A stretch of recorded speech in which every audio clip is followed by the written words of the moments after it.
Ever heard of a house with a secret? I mean, a real secret, one that whispers to you in the dead of night. Well, settle in, because this story is about a house like that. Picture this. A family, excited for a fresh start, moves into a charming old house in the countryside. The air is clean, the birds are singing, it's perfect. Or so they thought. The first night, the youngest daughter, Lily, couldn't sleep. A faint whisper seemed to drift from the floral wallpaper. "Lily," it hissed, like wind through a crack.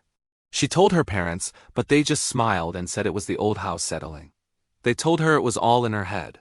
But Lily knew. It wasn't the house settling. It was the house asterisk waking up asterisk. By the third night, the whispers weren't just in Lily's room anymore. They echoed through the halls, calling each family member by name.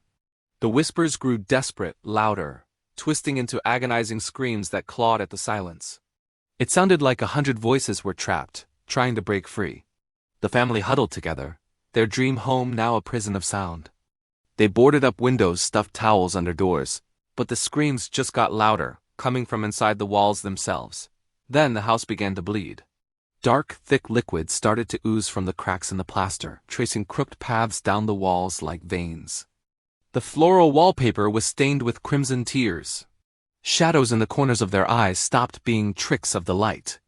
They writhed and crawled, detaching from the walls and slithering across the floor like living things. The air grew heavy and cold, thick with the stench of earth and decay. It was no longer just a haunting. The house was actively trying to consume them. Terrified, the father took a sledgehammer and smashed a hole in the living room wall, desperate to find the source. But behind the plaster, there wasn't wood or insulation. There were bones. Skulls, ribs, limbs, all tangled together, forming the very structure of the house. That's when the final horrifying realization dawned on them. The whispers, the screams.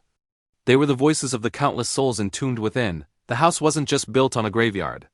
The house asterisk was asterisk the tomb. And as they looked at their own pale, translucent hands, they understood the darkest secret of all. They hadn't just moved in, they had returned. They were just the newest whispers in the walls, another family who had never, ever left. Thanks for watching. If you love a good scare, don't forget to hit that like button and subscribe for more chilling tales. See you next time.